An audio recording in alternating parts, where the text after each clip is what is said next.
everybody, and welcome to Bible, and happy Thursday. I hope you guys are having a great day so far.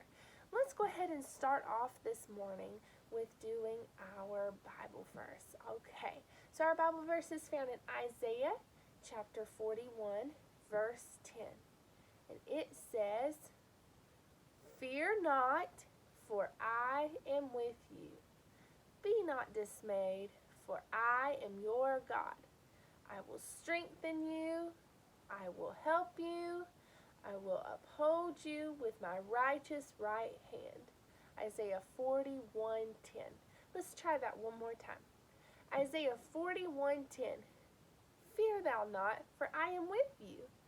Be not dismayed, for I am your God. I will strengthen you. I will help you. I will uphold you with my righteous right hand." Isaiah 41:10. Good job. I hope you guys can share that verse with your parents sometime today. Be sure that you tell them and see if you can do it by memory, or you could even sing your song. I hope you have enjoyed that song this week. It has been on repeat at my house, and we have really enjoyed it as well.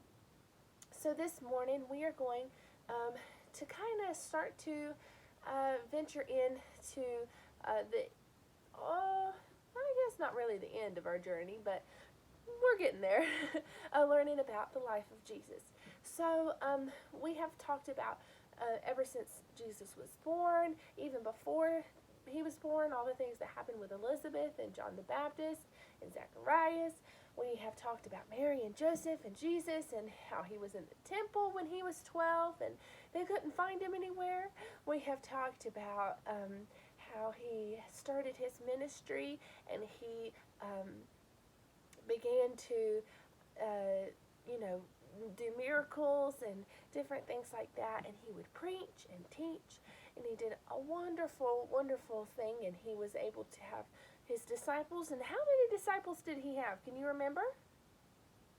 12. He had 12 disciples.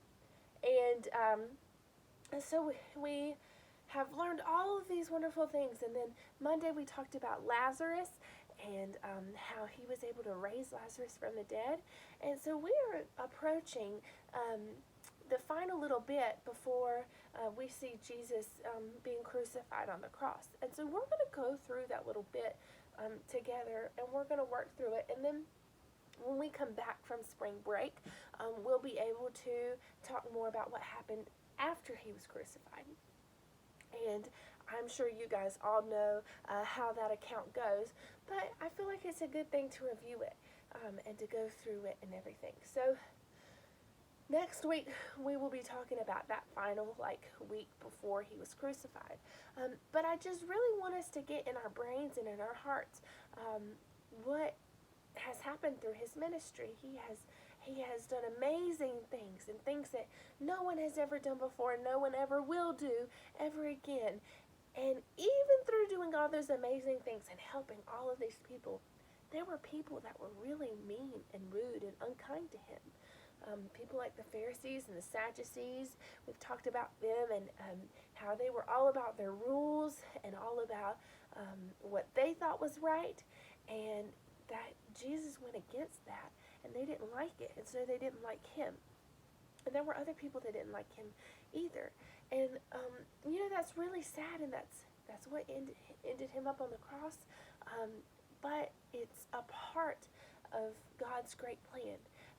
So in our lives, there are going to be people who don't like us very much. There will be people in your life who are mean to you or rude or say unkind things or don't agree with what you say or what you do.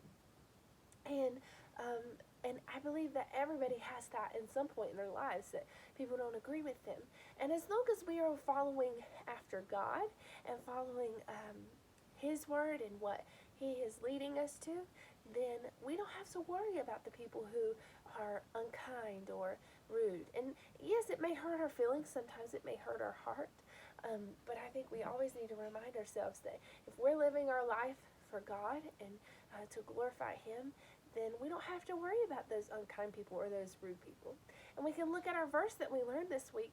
It says that God will strengthen us and help us and uphold us with his righteous right hand, which means he's there with us always. He's there when we're scared. He's there when we're sad. He's there when we're happy. He's there when we are struggling. He's there when we feel like we don't have friends. He's there when we feel like we have all the friends in the world. He's there all the time, no matter what. So I want us to keep that in our hearts and in our minds today as we go throughout the day and for our whole life. Because this is something that we can apply, even me, and even your parents. I'm sure you can ask them as well. We can apply it to our lives. So I hope that was helpful today. Next week we'll get into that final week and we'll go through that together. And we'll just see how it all goes. So I hope you guys are having a great morning. Don't forget to have prayer requests with your family and pray. Have a time of prayer. And I love you all, and I will see you in the next video.